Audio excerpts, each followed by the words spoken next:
علی مەلای بەڕێستان ئێوە سەرنجتان لەسەر بڕیارەکەی بزوتنەوەی گۆڕان بەکشانەوە لە حکوومەت چیەوە بە گشتی سەرنجتان لەسەر پەیامەکەی ڕێخەری گشتی بزوتنەوەی گۆڕان چی بوو؟ پێشەکی زۆر سپاس سڵاو بۆ کاکچۆمانی سپاس بۆ تۆ بینەرانی بەڕێستان. وەڵای پێما بێ ئەوەی کە ئاشنا بێ لەگەڵ گوتار و نووسینەکان و مۆقیفەکانی من لە هەر دێرزەمانەوە لە 2013ەوە ئەو بینەران و ئەو خەڵکەی کە متابعن زۆر باش دەزانن کە هەرگیزا و هەرگیز موافق نەبووم کە لەشم شانم لە شانی گەندەڵ کەوێت. من دەستخۆشی لە کاکدانای دەکەم کە ئەو شۆ پەیامەکەیم گوێ لێ بوو، هەروەکو کاکچۆمان کوتی هەر چەند درەنگە،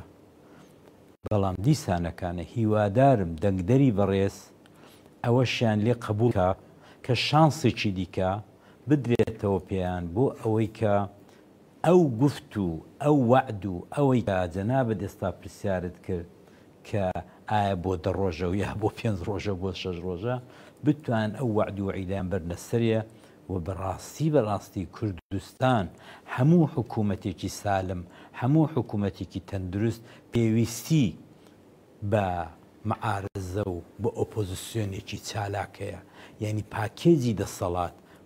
دەسەڵات بەبێ ئۆپۆزیسیۆن نابێتە پاکێجێکی تەندروست. یعنی ئەو دوانە پێکەوە شان بە شانی یەکتر دەڕۆن. ئێمە لەو 5-6 ساڵی ڕابردوودا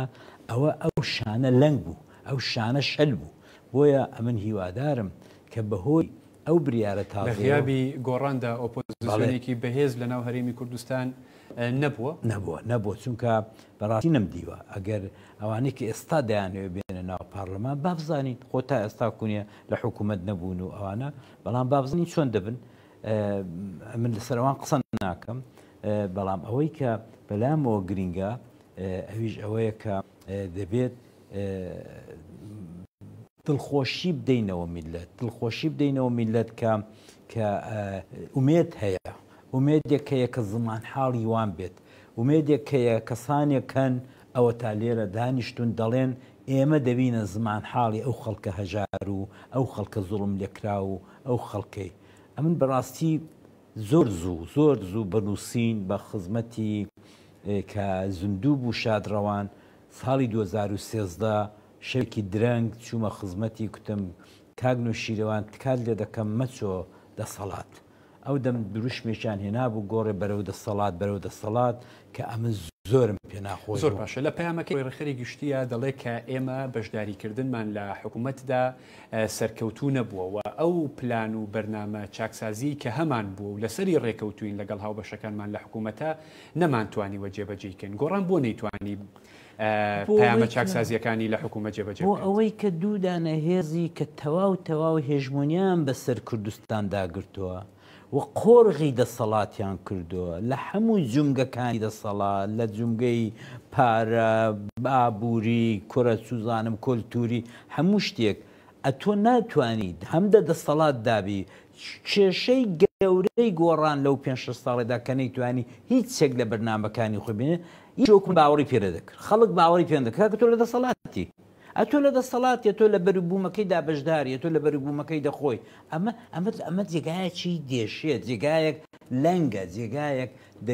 دەبێت پڕکرێتەوە. بۆیە گۆڕان نەدەبوو چووبە بە هیچ شێوەیەک بۆ دەسەڵات و کاتی خۆشی لە 2013 کە چوودە دەسەڵاتەوە ئەو ڕۆژە کۆروی گۆڕانی ئاوە هاتە خوارەوە برنوەرن بە ئەحساییە و بە دۆکمنت باچاوی لێ بکەین و شکور لە دنیای میدیادا هەموو شتێک ئێستا ماوە و لە ئارشیدا کاتمە لە 2013 بەولاوەکە چوین. ئەزای وەکسی وایە ئەتۆ گوڵێکی زۆر جوانت پێەیە. گۆڕان گوڵێکی زۆر جوان بوو، هێزێکی تازە بوو، هێزێک بوو پڕ لە گەنج، هێزێک بوو پڕ لە وزە، هێز بوو پڕ لە بیر و باوەڕ. ئەتۆ هاتی ئەو هێزە جوانت لە چی برد لە قوڕاوێکی وەردا، ئەو قوڕاوە ئەتۆش پیس دەکات. مەساڵی لە هەردوو پەیامەکەی ڕێخەری گشتی بزوتنەوەی گۆڕاندا داوای لێبوردن دەکات و دەڵێ ئێمە داوای لێبوردن لە دەنگدەران و هەڵسوڕاوان و هاوڵاتیانی هەرێمی کوردستان بە گشتی دەکەین و باز لەوە دەکات کە بەشداریان لە حکوومەتە سەرکەوتو نەبوون، ئەزمونێکی شکست خواردوو بۆ جارێکی تریش بەشداری لە حکوومەتدا ناکەنەوە. سەبارەت بە داوای لێبوردن بۆ هێزی سیاسی تێگەیشتنی ئێوە چییە؟ گرنگ هێزی سیاسی داوای لێبوردن کاتیدان بە هەڵەکانی خۆیان ئەمە ئەبێتە ئومێد بۆ داهاتوو نانە 100% ئەوانەی کە دژی ئەوەن کە ئیسانی گەورە ئیسانی سیاسی حیزبی گەورە داوای لێبوردم کە بیر و باوەڕێکی عەشایریان هەیە ئەوەی کە داوای لێبوردن ناکەی فقط و فقط لە فکری عەشایر و خێڵدایە دەنا ئیسانی گەورە حتا بابێک کە لەگەڵ منداڵەکانی زۆر زۆر زۆر نزیکە زۆر جاگە من دیومە بۆ خۆشم بابم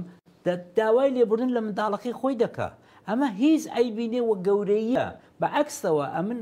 یەکەم پەیامی نەخێر ئەسڵەن نەتەنیا نەنجینێ فەقر و شانازەیە کە باب ئەو هێڵە جێگای بڕواایە کە ئەتۆ دێ ئەو ڕۆکانە پێ لە گوناایی خۆی دەنێ پێ لە ڕابردووی خۆی دەنێ پێ لە هەڵەکانی ڕابرد خۆی دەنێ بۆیە ئەمن بڕوای پێ دەکەم ئەمن بەش بە حاڵی خۆم بڕوا بەهێزێک ناکەم کە دێ لەسەر شاشەی قامگرادەوە شوێنێ و ئێمە وابووین ئێمە وابووین ئەوە تۆ سەند ڕۆژە لەو بانگەشەیدا دەیبینی ئەلەو بانگەشەیدا دەیبینی کە ئەمە چۆن دەکا ئەو جاوایەکشت پێ بڵم کاک ئەمن بەڕاستی خۆشحاڵم لەبەر ئەوەی کە دەبینم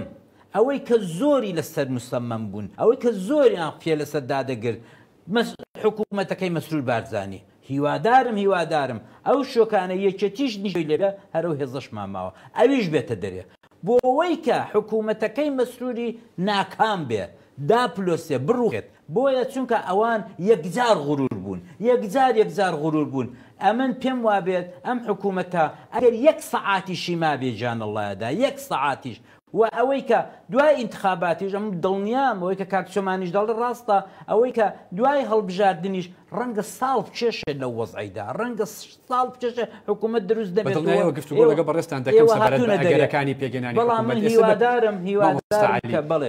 متمانەی هاوڵاتیان بە پەیامە سیاسیەکەی بزوتنەوەی گۆڵ کە ئێستا خۆی لە دوو خاڵی جەوهەریە دەبینێتەوە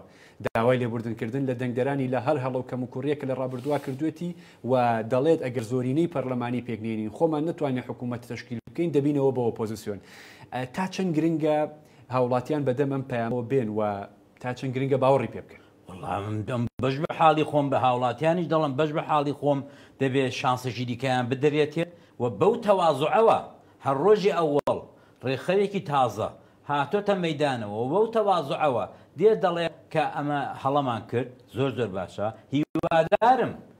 گۆڕان نەبێتە دوو بەش هیوادارم بەشەکەی دیکەش بێنەوە پێکەوە دەستی بدەنێ ئەو دەڕۆژەی پێکەوە ئەوە بکەن و هیوادارم کە یەکێتیش بایکۆتی حکوومەتکە و حکوومەتەکەی مەسول بارزانانی کە زۆر غرور بوون زۆر مەغرورن زۆر دزن زۆر گەندەڵن ئەویش بشکێت و ئەوە ئەو دەمەیە کە ئەمن ئیسراحتێ دەکەم کە ئەم حکوومەتەی کە مەسعود بارزانی زۆری فەخر و شانازی پێوە دەکرد زۆر و کڵاوێکی ئەوەندە گەورەی لەسەری برازاکەی و زاواکەی خۆی ناکاتی خۆی کەمنەوە بە نووسین هەیە کاتی خۆی لە 2017 بوو چەند بوو گوتم ئەمە سناریۆیەکە ئاوایە کە مەسعود بارزانی خۆی دەکشێتەوە لە سەرۆژیاریان فقالە دەکا هەر نەش دەبووە ئەوە بیانوویەکی باشە ئەو جارەکانە دێ دەڵم منەتێکی گەورە لەسەر برازاکەم کوڕی کاکە ئیدریم و زاواکەم ئەتۆ دەکەمە سەرۆکی هەرێم بەڵام سەرۆکی هەرێمێکی بێدەسەڵات ئەوە تا دیومانە لە 5 ساڵی ڕابردا کوڕەکەشم دەکەمە سەرۆکی حکوومەت لە خوارەوەی سەرۆکی هەلیمە بەڵام سەرۆک حکوومەتێکی پۆلیسی ئیستخباراتی بە قووەت زۆری کە هەموو هاوڵاتێک لەم حاڵی دەبێت لە 5 ساڵی ڕابردوودا ئێمە حکوومەتێکی ئیستخباراتی پۆلیسی زمانبڕی ڕۆژنامەنووس زینداری ئەشکەنجە هەمومان دیوە و پوڵ خواردن و گەندەڵی و ئەوانە دەنا پوڵ خواردن چۆن دەبێت هەتۆ کوڕی خۆت دەنێری بۆ گەورەترین زانکۆی دنیاە ئەو پوڵ و پارەی ئیمنداڵی شەهید و ئیمنداڵی ئەنفال کراوە کاکە تۆ بۆ دەچی هەموو پارێت ئەی لە چۆ تێناوە ئەو هەموو قەسر و قسوورە لە هەموو ئاەتەکانی دنیاە دەبێت کۆمەڵانی خەڵک بێنە پای حەق و حیساو لە چۆتان بوو زۆر باشە مامۆساعەلی جەنابەت باسیەوەت کرد کە داوای لێبوردنکردن بۆ هێزی سیاسی فزیلەتە گرنگە پێویستە لە سەرجەمی ئاستەکاندا لە سەرجەمی ئاستی ڕۆشنبیری و ئاستی شەقامیشا پشتیوانی لێ بکرێت بەڵام بەشێکی زۆر لە هێزەکانی دەسەڵات بە دیاریکراوی پارتی وێکێتی خیانەتی نیشتمانیان ئەنجام داوە دۆخی حکومڕانی ئەو دۆخەیە کە ئێستا هەمومان دەیبینین و دەیزانین لە ئاستێکی هەرە خراپایەتی پاش ئازادی ڕادەربڕین لە پاشەکشەیەکی تەواودایە جەنابەت وستیام حکوومەتێکی پۆلیسی بووە ئەم هەموو شکستە بەسەر هەرێمی کوردستان داهاتووە کە یەکێتی و پاری بە دەرەجە یەک لی بەرپرسن بۆچی داوای لێبوردن ناکەن دێباکن پیاون عشیرەتن بەگن ئەوانە داوای لێبوردن ناکەن پێیان وایە چەمانەوەیە هەتۆ چەند جار وشەی چەمانەوە لە مەسعود بارزانی ژۆ لێ بووە ئەمە زەمانی سەفەوی و عوسمانیە ئەم کولتوری چەمانەوە و ناچەمێنەوە و بۆ ناچەمێەوە وەڵام لەبەر هەموو ئەنفال کراوێکی گەرمیان هەموو شەهیدێکی هەڵەبجا دەچەمێمەوە بۆ ناچەمێمەوە ئەم هەموو غرورە چییە هەر ئەوڕۆ چاو لە وتاری کوڕەکەی مەسعود بارزانی کە سەرۆکی ئەم حکوومەتەیەکە بەداخەوە گۆڕانیشی تێدا بووە بڕۆ چاوی لە کە بزانە چ غرورێکە چ مەسەنە خوداییەکە چ مەزنخوازێکە کاکە ئێمەی کورد دوای ئەو هەموو کارە ساتە دوای ئەو هەموو ئەنفالە پێویستیمان بۆ مەزنخوازی نییە ئەمە پێویستیمان بە خاکەڕاییە پێویستیمان بە خاچیبوونیە کە بەڕێز کاگمشیوان لە ڕۆژی ئەوڵەوە هادویستی بۆ خۆی بەبێ سەرچاوەکەی چیە مامۆستاعلی لە کاتێکە هەرێمی کوردستان تووشی شکستی یەک بە دوای یەک هاتووە لە سەردەستی ئەوەی بڵێ فقط و فقط لە غروری بنەماڵەوە دێ ئەوان ڕاست دەکەن بنەماڵەی وان هیچی کەم نییە بنەماڵەی وان کەمی نەهێناوە بنەماڵەی وان دەوڵەمەند بوون و فەقیر نەبوون بەڵام میلەت بە عەکسەوە ئەو جارەکانە یەکێک لە هەرە گوتارە سەرچیەکانی کە گۆڕان خەڵکی بەرەوچوو خەڵکی ڕاکێشە ئەویش عەدالەتی کۆمەڵایەتی بوو تۆرە فەرم و بابزانین لەو 5 ساڵەی حکوومەتە پۆلیسەکەی مەسعود بارزانیدا کە بداخەوە برایانی من لە گۆڕاندا چون تێدا بەشدار بوون و خۆیان تێغزان کە نەدەبوو بیکەن تۆرە پێم بڵە بزانم ئەتۆ عەدالەت لەکوێ هێنا عەدالەت لە ناو فەقیر و هەژاردا هێنا لە ناو ئەو هەموو مەساکنەی داهێناوە کە لە شارەکانی هەولێر و سلەیمانی ڕۆژ بە ڕۆژ دروست دەکرێت و ئەو هەموو پرۆژەی خانەسازی و پرۆژەی ئەوانە کەسیشی تێدانە فەقیرێک پێی ناکردرێ هەمووی هەر دەوڵەمەندە دەیکڕێ ئەخە دەوڵەمەند 20 دانان دەکرێت لەسەرێک 40 دانان دەکرێت 50 دانان دەکرێت دوای بە چۆلە بە تەمای وەیە کە ڕێگران بێرە سەر فەقیر بەڵام بۆ خانی بۆ فەقیری دروست ناکەی بۆ مەکتەب بۆ فەقیر دروست ناکەی بۆ دەوا و دەرمان بۆ فەقیر نایەنی بە بەلاش ئەمانە هەمووی کارنامەی و حکوومەتەیە کە دەبێ ورور بنووسێ چی دیکە نێنە سەر تەلەڤیزیۆنی بە فشەفشوو بە ئەوانە بڵێن حکوومەتی سەرکەوتووی کاک مەسعود ناوەڵە حکوومەتێکی حتا خوا حەز بکە بە براکانیشمەوە لە گۆڕان و بە براکانیش لە یەکەتی نیشتیمانیەوە حتا خوا حەز بکە حکوومەتێکی پاسچیل بووە ئەمە دەبێت پێ لەسەرەوەی دابنێ و ئەوەیە کە فەرخەکە دەخاتەوەی کە داوای لێبوردن چۆن دەکرێت ئەگەر ئەمن ئەوان بم دێم داوای لێبوردنێک لەسەر و شاشانە دەکەم کە هەموو عالم وە جۆش بێت ئەوەندە خۆم بشکێنمەوە ئەوەندە بە خۆمدا ئەوە بشکێمەوە کە کاکە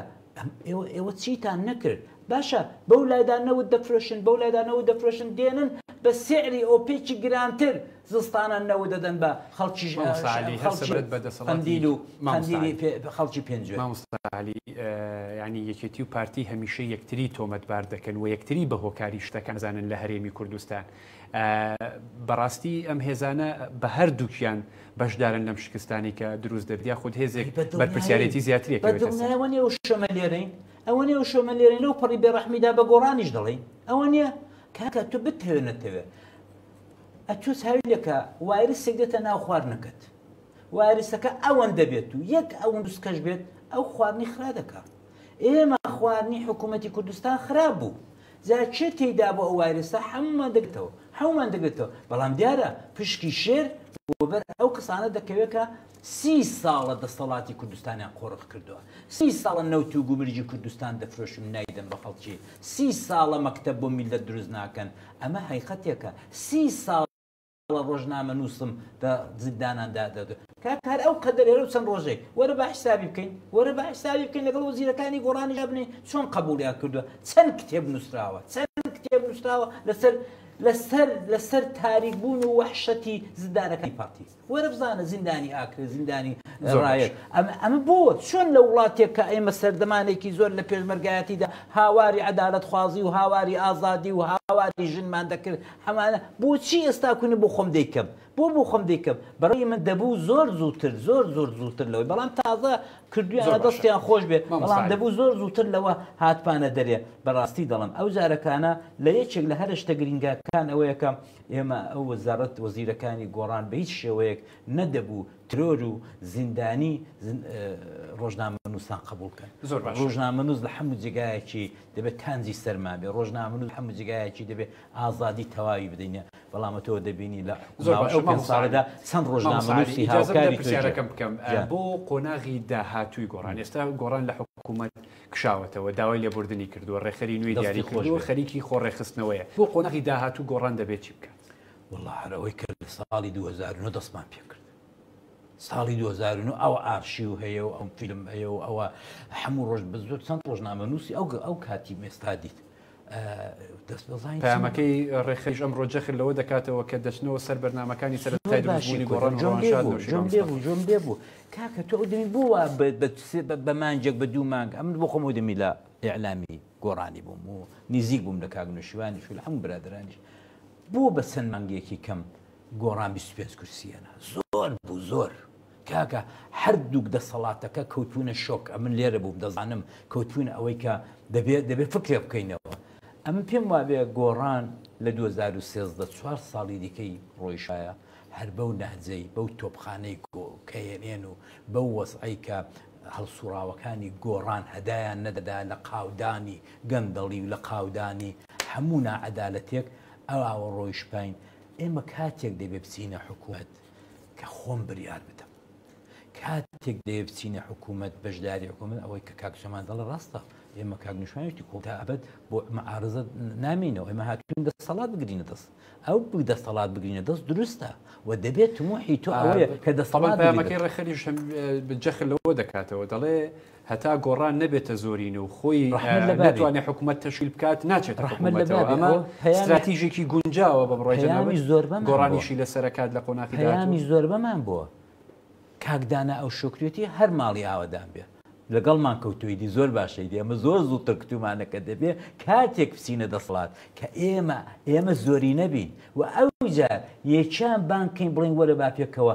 حکوومەتەکەمان دموکراسی بێت یەکیان بانکەین بڵین کاکە وەرە حکوومەتن لەگەڵ تەشکیل دەدەم نەک ئەوەی کە ئەمن بە زۆرە ملی بە نەعلەوە بچم لە پەنایەکی داڵانەکەی جێگام بکەنەوە دوو وەزیرم بە منەت بدەنێ یا سێ وەزیرم بە ئەمە کوا حکوومەتە ئەمە کوا دەسەڵاتە ئەوە تا دەشکەن وڵام من تەنیایە قسەم هەیە هیوادارم کە ئەم حکوومەت ڕوخانە شەرعیەت لە حکوومەتی مەسئول وەرگرتنەوە نەبێتە هۆکاری دواکەوتنی هەڵبژاردن چونکە لە مێژە ئەمن هەستم بەوەی کردو کە جەماعەتێک لە دەسەڵات حەولی وەیدان کە ئەم هەڵبژاردنە نەکرێت و ئەو هەڵبژاردنە و دواکەوێت و من هیوادارم کە هەڵبژاردن لە وەختی خۆیدا بکرێت و ئەوە نەبێتە هۆکارێک و بیانوویەک بۆ ئەوەی کە بڵێنیتر حکوومەت شەرعیەتی نەماوە چی هەڵبژاردن دەکات زۆر باشە مامۆستا عەلی دووبارە سوپاس بۆ بەڕێستان بەخێرن سەر چاوەکانم بەرنامەی ڕۆژەفم پێشکەشکردن هەر شەبێت